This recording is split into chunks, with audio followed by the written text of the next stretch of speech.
So Demon Slayer is back. Kind of. I am of two minds when it comes to the return of Kimetsu no Yaiba, Demon Slayer. And I have really mixed emotions and really mixed feelings going into the second season of Demon Slayer just because of what Studio Ufotable is doing. And I'm not really a huge fan of retellings when it comes into anime. I think kind of like the biggest miss that a lot of anime tend to do is they tend to have episodes focused on recaps, or they start off their season with recaps, or lately the trend has been ending the season with recaps. It's just kind of a weird thing to do. Well, Studio Ufotable said we're going to take it to another level. Not only are we going to give you a recap, we're going to make it a whole entire arc. We're going to have 6 episodes focused around what you've already seen. And instead of giving you what you've already seen, we're going to break it up into little chunks. Now, what they are saying is that they are going to give us, over the next few episodes, they're going to give us the Mugen Train movie broken up into episodes, and they're going to give us 70 new cuts. That's kind of their claim to fame here, is they're going to give us 70 new cuts, or 70 new animated, short cuts, short scenes that are going to occur over the Mugen Train basically the Mugen Train arc over the next few episodes. Now, I have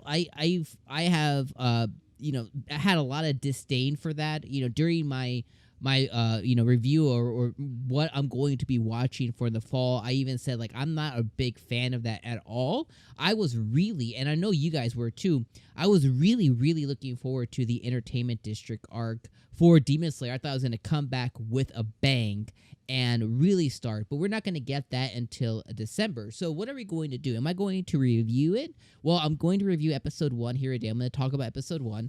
But when it comes to the rest of this, I honestly really don't think that I'm going to be reviewing the episode by, each week and kind of like, week by week. I don't think I'm going to review Demon Slayer until we get to the Entertainment District arc, later on in the year. Just because I don't really feel like there's a point in reviewing what we already know, and it's very hard for me to be genuine and kind of have reactions to things that I already know that are going to occur. The story is going to end the same way. The things that occurred are going to happen the same way. The only difference is we might get some new animations, some new cuts, like they promised us, right? We're gonna get some new cuts and we're gonna get some new aha moments, but there's not gonna be anything really unique about what's coming. So just as an expectation here for the channel, because if you guys clicked on this video, I appreciate it, but we're not going to really be covering it over the next few episodes, which is really disappointing to me. But at the end of the day, like I am all about being genuine, and I can't be genuine to something I've already seen before. So regardless, I just want to kind of put that out there. Now, in talking about episode 1, I am appreciative towards episode 1. Now, episode 1 is a anime original episode that's focused completely on Rengoku. And when it comes to Rengoku specifically, right, I felt like our time with him was very short. Although we did get, a 90-minute runtime movie about him that normally would have been split up into episodes, which we're going to get anyways, I still feel like our time with him was rather short, or it will end up being short, because Rengoku is such a freaking fantastic and awesome character, right? He is the Flame Hashira, and he is badass. So I was really appreciative of them doing an anime original episode and opening the season with that. Again, my disappointment lies on what comes next. But regardless with this episode, it was the precursor to the Mugen Train arc. And with this one, again, it was focused on Rengoku kind of getting everything set up for him to board the Mugen Train. And I thought it was really a badass episode. Essentially, he's going after a demon that is called the Slasher. And the Slasher has been boarding trains and, basically killing conductors and killing other folks around the town, where the train and where you board the train at and stuff like that. And the Slasher has really been renowned. So as Rengoku is doing his research into the Mugen Train on how he's going to board and what he's going to end up doing, he's finding out about the slasher, and this episode is all focused on him taking down the slasher before he boards the Mugen train. So, initially he comes on, and he comes onto the scene, and he's able to save a young girl who was attacked by the slasher. He's able to make sure she is healed and her wounds are healed and all of that. He then goes to find some bento box people, while he's doing his investigation. And then he goes and finds out where the Mugen train's located. At that point, he finds the slasher, he finds the demon, and the demon makes some empty threats towards the bento box people. Rengoku goes, and I'm very much, packing it in. Rengoku goes, and he's able to save them.